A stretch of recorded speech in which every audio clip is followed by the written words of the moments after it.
बेहतरीन होगी। आज जिस टॉपिक के बारे में हमने पढ़ने जाना है वो है हमारे पास गेसेस लॉ का लॉ नंबर 2, जिसे कहते हैं हमारे पास चार्ल्स लॉ। ठीक है जी, अब देखते हैं जी हमारे पास चार्ल्स लॉ क्या चीज है। तो देखें, चार्ल्स लॉ भी जैसे हम पहले जिक्र करके आए बॉयज लॉ के अंदर, इसी तरह से गेस लॉ है। और गेस लॉ किस चीज को कहा जाता है? गेस लॉ कहा जाता है जिसके अंदर चार चीजें हों। वो चार चीजें हमारे पास कौन सी हैं? एक टेम्परेचर है, एक वॉल्यूम है, ठीक है जी, एक हमारे पास temperature, volume, number of moles और इसके साथ प्रेशर। अब हमने इसके अंदर दो चीजें क्या कर देनी है? कांस्टेंट कर देनी है, बाकी दो का रिलेशनशिप बयान करना है। तो दो हमने कांस्टेंट इसमें कौन सी रखी हुई है? इसमें हमने दो जो कांस्टेंट रखी है वो हमारे पास क्या है? Number of moles and pressure. ये दोनों इसके अंदर क्या रहेंगी? कांस्टेंट रहेंगी। बाकी जो इसके अंदर हम जिनका दो का रिलेशनशिप बयान करेंगे वो हमारे पास क्या होंगे? Volume and temperature. ठीक है जी। तो स्टेटमेंट इसकी क्या है? सबसे पहले चार्ल्स लॉ की जो हमारे पास स्टेटमेंट पाई जाती है वो क्या है? तो चार्ल्स लॉ की जो स्टेटमेंट है वो बड़ी सिंपल है। इसने क्या कहा? Fixed amount of gases of a gas, fixed amount of a gas, एक गैस है जिसका अमाउंट क्या होना चाहिए? हमारे पास फिक्स होना चाहिए। और दूसरा at constant temperature,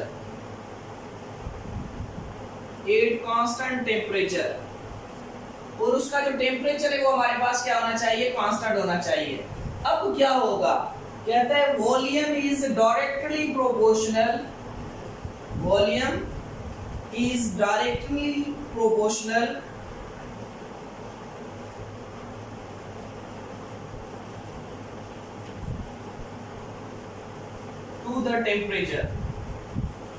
to the temperature। इसने क्या कहा है भाई कि अगर हमारे पास गैस जो है वो एक मखसूस गैस हो और उसका जो नंबर ऑफ मोल्स हो गैस के वो भी कांस्टेंट हो हमारे पास, इसके बाद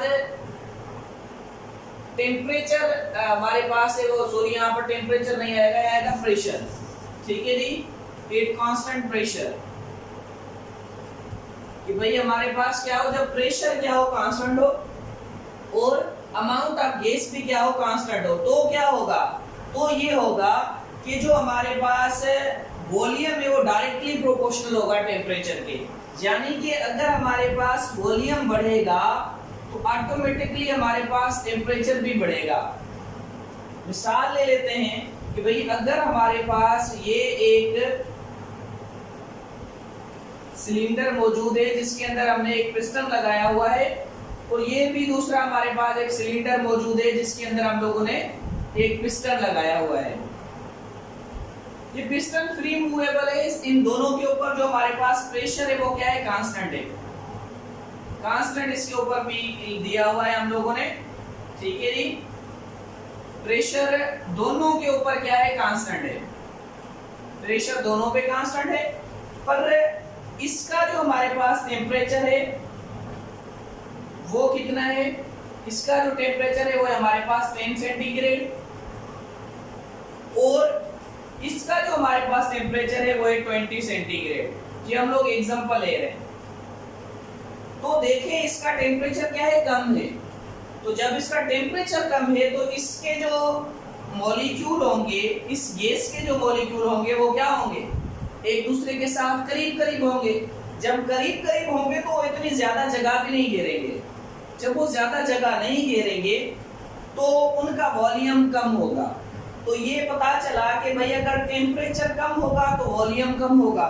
जब यहाँ टेम्परेचर बढ़ा दिया तो गैस के मॉलिक्यूल ऑटोमेटिकली एक दूसरे से दूर दूर हो जाएंगे, क्योंकि उनके अंदर काइनेटिक एनर्जी बढ़ जाएगी। जब काइनेटिक एनर्जी बढ़ेगी क्या होगा? मॉलिक्यूल एक दूसरे से दूर दूर होंगे।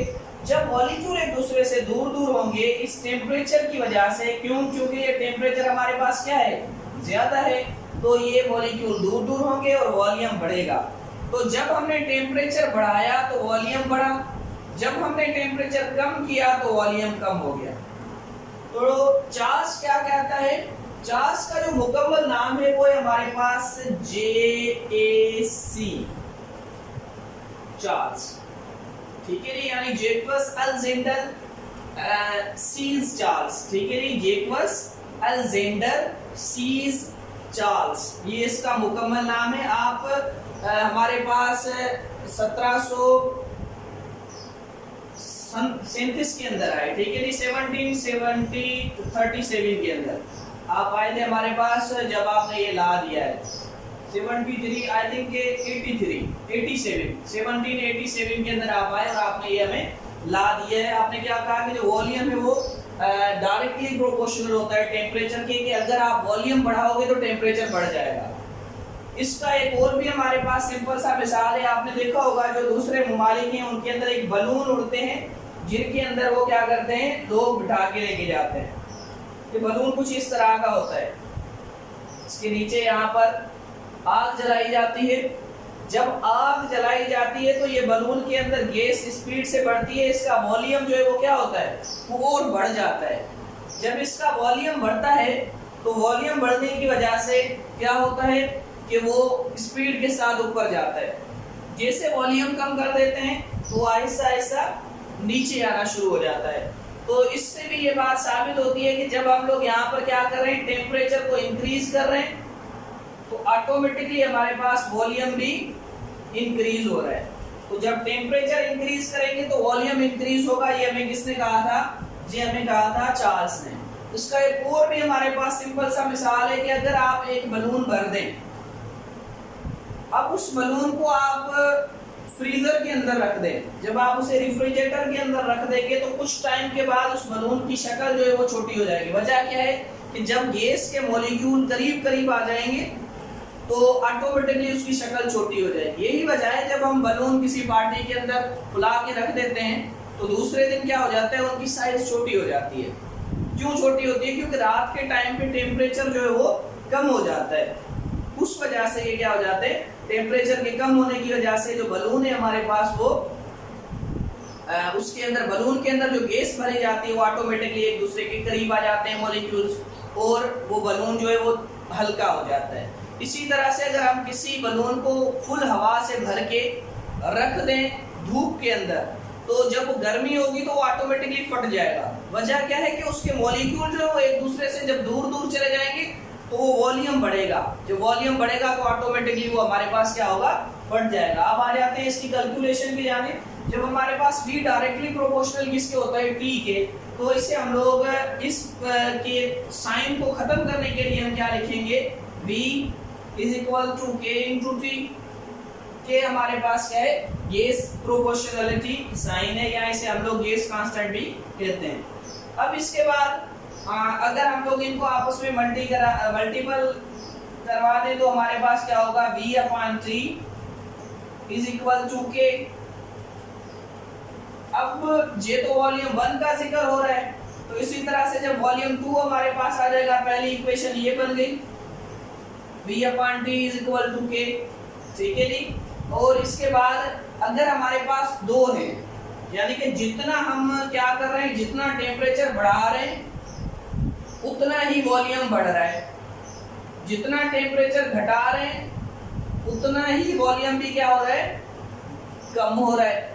तो जितना टेम्परेचर बढ़ाएंगे उतना ही वॉल्यूम कम होगा। तो इसका मतलब ये हमारे पास के जो हमारे पास V1 होगा वो किसके बराबर होगा, T1 के, ठीक है जी। और जो V1 सॉरी ऐसे लिखेंगे हम लोग, T1 इज इक्वल टू हमारे पास T2 V2 T2, ठीक है जी। क्योंकि जितना हमारे पास V1 कम हो रहा है उतना टेम्परेचर भी कम हो रहा है, जितना V2 बन रहा है उतना ही हमारे पास T2 बन रहा है। तो जितना ये हमारे पास क्या होंगे, दोनों कांस्टेंट होंगे। तो हम इसे कुछ यूं लिख सकते हैं, V1 upon T1 is equal to V2 upon T2 is equal to K। तो ये हमारे पास क्या है, ये हमारे पास चार्ल्स लॉ है, ठीक है जी। ये हमारे पास क्या है, ये हमारे पास चार्ल्स लॉ है। इसके थ्रू हम लोग आगे चल के तमाम कैलकुलेशंस जो भी होंगी वो इस लॉ के थ्रू करेंगे कि भाई हमारे पास V1 को मालूम करना है या T1 को मालूम करना है या T2 को मालूम करना है, तो ये हम इस फार्मूला के थ्रू आसानी से मालूम कर सकते हैं। तो ये हमारे पास क्या है, इसकी फर्स्ट डेरिवेशन है और ये हमारे पास क्या है, इसकी सेकेंड है। तो ये प्रूव्ड है अब कि हमारे पास ये चार्ल्स लॉ है। इसे लिख लें। अब आ जाते हैं कि अगर हमारे पास चार्ल्स के ग्राफ बनाने हो तो कैसे बनाएंगे। बिल्कुल इजी है, जिस तरह से हम लोग बॉयज के बना के आए इसी तरह से हम लोग अब चार्ल्स लॉ की ग्राफ भी बना सकते हैं। और चार्ल्स का एक सबसे सिंपल ग्राफ जो इसने ग्राफिकल रिप्रेजेंटेशन दी है, सबसे पहले तो वो कि भाई हमारे पास इसकी ग्राफिकल रिप्रेजेंटेशन क्या है।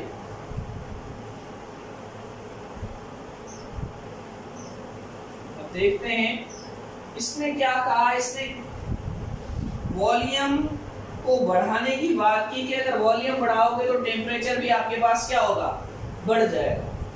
इस साइड हम लोग वॉल्यूम ले लेते हैं, इस साइड हम लोग टेम्परेचर ले लेते हैं, ठीक है जी।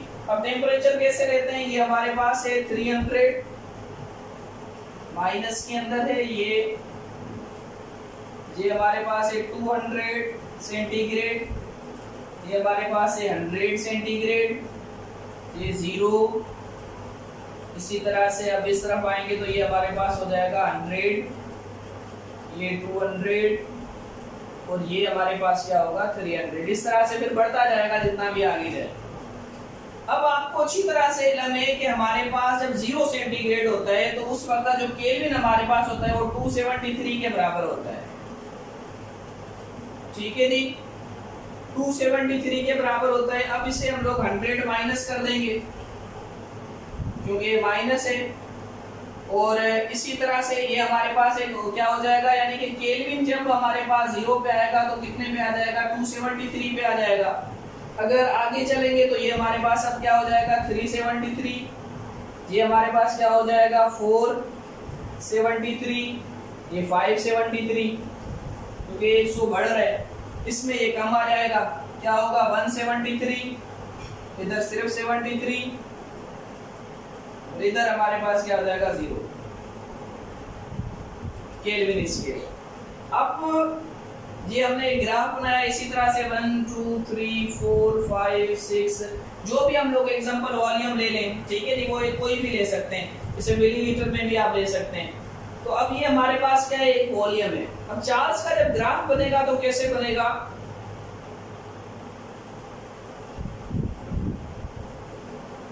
इस तरह से। अब देखें जैसे हमारे पास वॉल्यूम इंक्रीज हो रहा है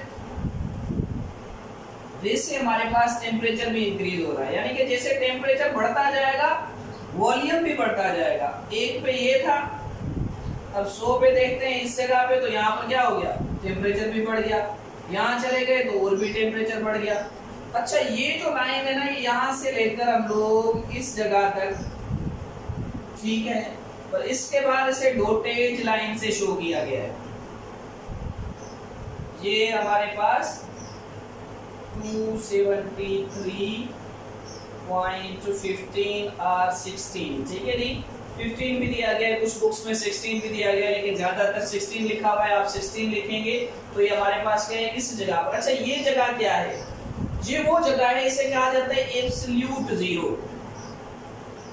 एब्सोल्यूट जीरो। अब एब्सोल्यूट जीरो का मतलब क्या होता है, एब्सोल्यूट जीरो का मतलब ये होता है कि यहाँ पर जब कोई गैस पहुंच जाती है, जब गैस का टेम्परेचर कम होते होते होते इस जगह पे पहुंच जाता है, ये आपको पता है माइनस है ना, जब इस जगह पे पहुंच जाता है तो वो गैस गैस नहीं रहती, बल्कि वो चेंज हो जाती है, लिक्विड फॉर्म में आ जाती है।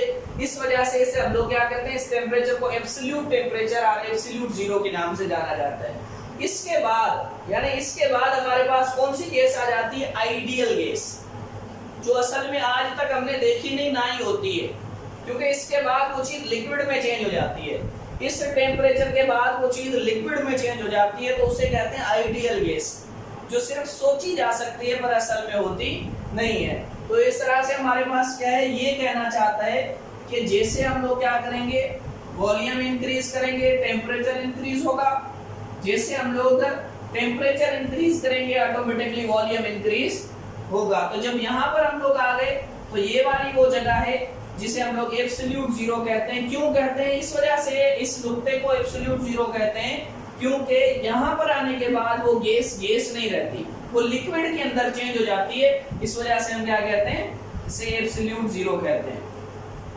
तो ये हमारे पास एक सिंपल सा चार्ल्स का ग्राफ है, जिसके अंदर हम जैसे टेम्परेचर बढ़ा रहे हैं तो हमारे पास वॉल्यूम भी ऑटोमेटिकली बढ़ रहा है। यकीनन उम्मीद करते हैं आपको समझ में आ गया होगा। इसके कुछ प्रॉब्लम्स हैं, इंशाल्लाह उन्हें भी आगे हल करेंगे, किस तरह से होते हैं बॉयज लॉ, चार्ल्स लॉ के। अगला हमारा टॉपिक है वोगाड्रोस लॉ, उसके बाद जनरल गैस कांस्टेंट, और जब हमारे पास जनरल गैस की कैलकुलेशन हो जाएगी तो फिर हम लोग इन सब की क्या करेंगे, आसानी के साथ प्रॉब्लम्स ड्राइव करेंगे और एमसीक्यूज देखेंगे कि इनमें से किस तरह के एमसीक्यूज आते हैं। तब तक के लिए सदा सुभागवती।